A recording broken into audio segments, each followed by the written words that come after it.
Assalamualaikum warahmatullahi wabarakatuh. Halo semuanya, bersama saya Rizal Yaya di UMY MUX untuk akuntansi manajemen.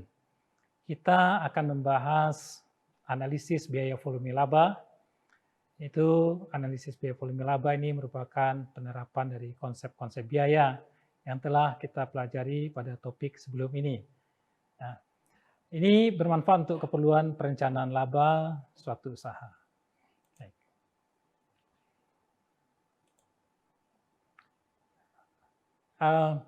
Kenapa kita perlu analisis biaya volume laba adalah bahasan pada kuliah ini. Kemudian kita juga membahas tentang definisi dari analisis biaya volume laba dan apa saja penerapan analisis biaya volume laba. Pada topik ini kita ada beberapa tujuan pembelajaran. Anda setelah mengikuti ini, kita harap mampu pertama menentukan jumlah unit yang harus terjual dan jumlah penjualan pada saat titik impas. Kemudian yang kedua, Anda diharap mampu menentukan jumlah unit yang harus dijual dan jumlah penjualan untuk mencapai target laba tertentu. Jadi kalau yang pertama adalah untuk titik impas, kemudian kedua pada saat target laba tertentu. Yang ketiga, Anda diharap mampu menentukan jumlah unit yang harus dijual dan jumlah penjualan untuk mencapai target laba tertentu setelah pajak. Jadi kalau pada tujuan yang kedua itu tidak ada aspek pajak, pada yang ketiga ini agak lebih kompleks memasukkan aspek pajak karena di perusahaan juga ada aspek pajak. Yang keempat itu Anda mampu menentukan jumlah unit yang harus dijual dan jumlah penjualan untuk multi produk.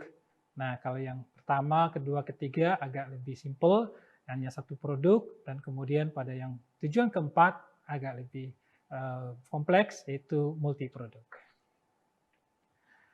Yang tujuan kelima itu Anda mampu menerapkan biaya volume laba dengan pendekatan activity based costing. Sebagaimana kita ketahui, ada dua jenis pendekatan, yaitu konvensional dalam menghitung biaya, dan kemudian yang kedua, pendekatan activity based costing, penentuan biaya berdasarkan aktivitas. Tujuan yang keenam itu Anda mampu menyiapkan grafik volume laba dan grafik volume laba dan biaya, serta menerangkan maksudnya masing-masing. Ini sangat diperlukan ketika Anda melakukan presentasi, sehingga kemudian lebih bisa memahamkan kepada manajemen, audiens, dalam mereka mengambil keputusan dalam hal memahami persoalan biaya volume laba pada produk yang dianalisis. Dan yang terakhir adalah mampu menerangkan pengaruh, risiko, ketidakpastian, dan perubahan variabel pada analisis biaya volume laba. Ini semua adalah tujuan dari topik ini. Baik, kenapa perlu melakukan analisis biaya volume laba? Kita memahami organisasi itu berorientasi laba, ya, pada organisasi profit organization, tentu kemudian dituntut untuk mencapai keuntungan sesuai dengan yang diharapkan. Nah, untuk itu mereka perlu melakukan perencanaan dan analisis. Nah, untuk keperluan perencanaan laba itu, ya, manajer memerlukan berbagai informasi tentang kondisi penjualan, kondisi biaya, ya, pada saat impas maupun pada saat target laba tertentu. Nah, inilah peran dari analisis biaya volume laba ini dan mengapa ini diperlukan dalam suatu organisasi, terutama pada organisasi yang berorientasi laba. Samping itu juga analisis ini diperlukan untuk kita menghindari kerugian. Jadi supaya kerugian bisa dihindari, manajer perlu menyikapi dengan tepat ya perubahan-perubahan yang ada di dunia bisnis, ya yang dinamis, yang berubah, itu bisa dibuat simulasi dan kemudian diproyeksikan akibat perubahannya pada laba organisasi. Nah, ini sangat penting kita memahami tentang biaya volume laba ini. Nah, sebelum kita melangkah lebih lanjut, kita perlu paham apa definisi yang terkait dengan topik ini. Biaya volume laba atau cost volume profit analysis, ya, ini adalah 3 elemen pokok dalam menyusun laporan laba rugi. Ya, Anda tentu familiar ya dengan laporan laba rugi. ya, yang mana untuk kita menghitung laba itu adalah penjualan kurangi dengan biaya. Nah, penjualan itu adalah harga per unit dikali dengan jumlah terjual. Ya, sudah ataupun biaya itu ada biaya variabel dan biaya tetap. Ya, kemudian kalau kita definisi lagi, biaya variabel itu jumlah unit terjual dikali dengan biaya variabel per unit. Ini adalah rumus persamaan biaya. Ya, kita bisa melihat ada berapa rumus persamaan biaya. Ya, itu kita bisa menjadikan ini beberapa rumus. Ya, ada rumus laba. Yang pertama laba sama dengan penjualan kurang biaya variabel kurang biaya tetap. Yang itu kita breakdown lebih detail.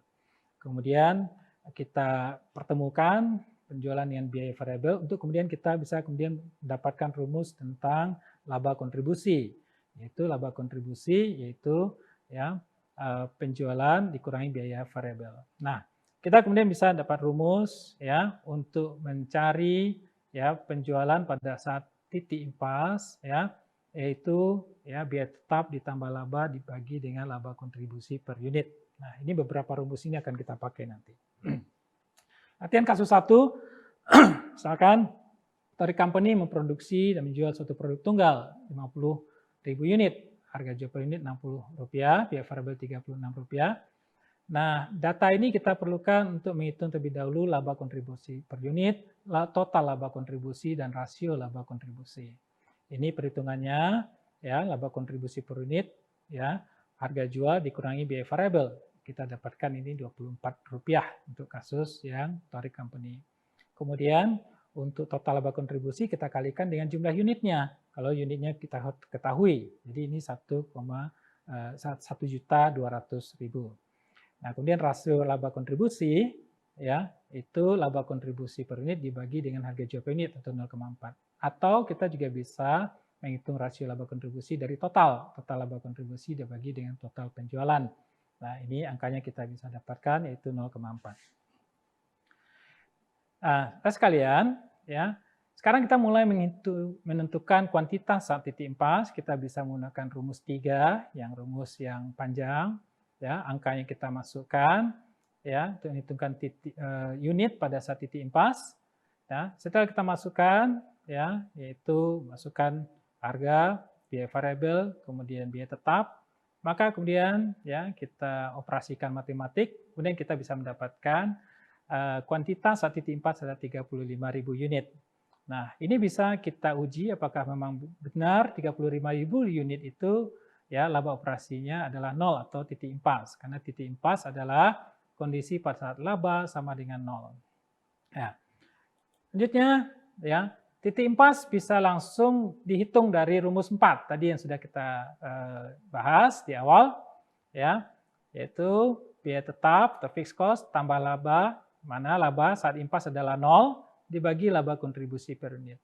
Kita masukkan angkanya sehingga kita juga memperoleh jumlah yang sama titik impas unit pada titik impas adalah 35.000. Kita buktikan memang laba operasinya adalah 0. Ini kita buat dalam bentuk laporan keuangan.